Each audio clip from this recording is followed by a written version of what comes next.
שלום לכם, מה שלומכם? היום אני רוצה לבוא ולשתף אתכם במספר דרכים לבוא ולקצר את זמני השרטוט שלנו.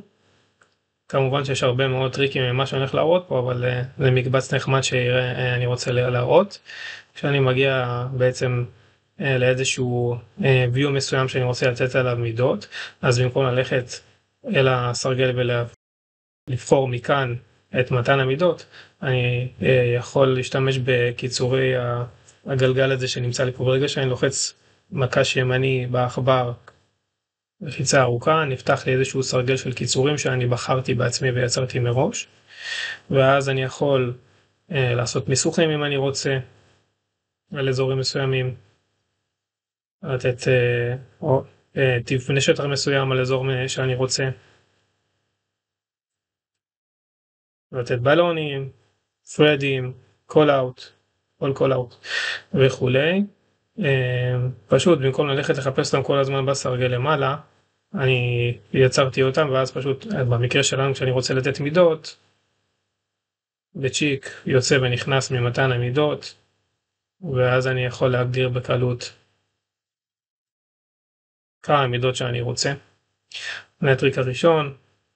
השני הוא שכשיש לי כבר מידה ואני רוצה להוסיף לה הערות, סימונים, אם נגיד לצורך העניין פה זה לא קוטר, כן, אבל אני רוצה להוסיף קוטר או כל דבר אחר, אז באופן טבעי אני הולך אל החלון השמאלי פה ושם מזין את כל הדברים.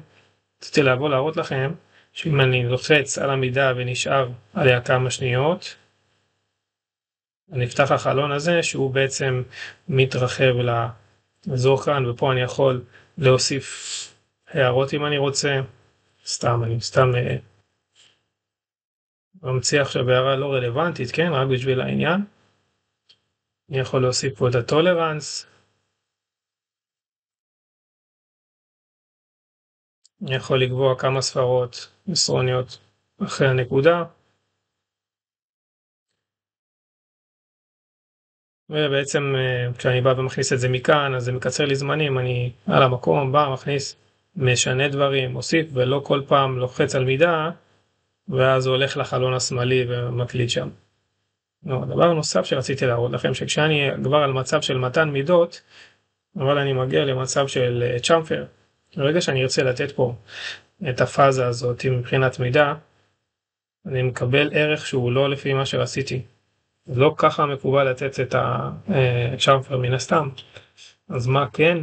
כשאני אמצא כבר על מצב של מתן מידות, שוב ניכנס אליו, יש טריק שבמקום להגיע שוב אל החלון כאן ואז בסמארט דיימנשנס לבוא ולהגדיר בדיוק איזה סוג של מידה אני רוצה, טריק שלי הוא פשוט לעשות מקש ימני ואז כאן במור דיימנשנס להיכנס לצ'אמפר, הכל רק כדי לא להגיע לחלון השמאלי. זה עובד ואחלה.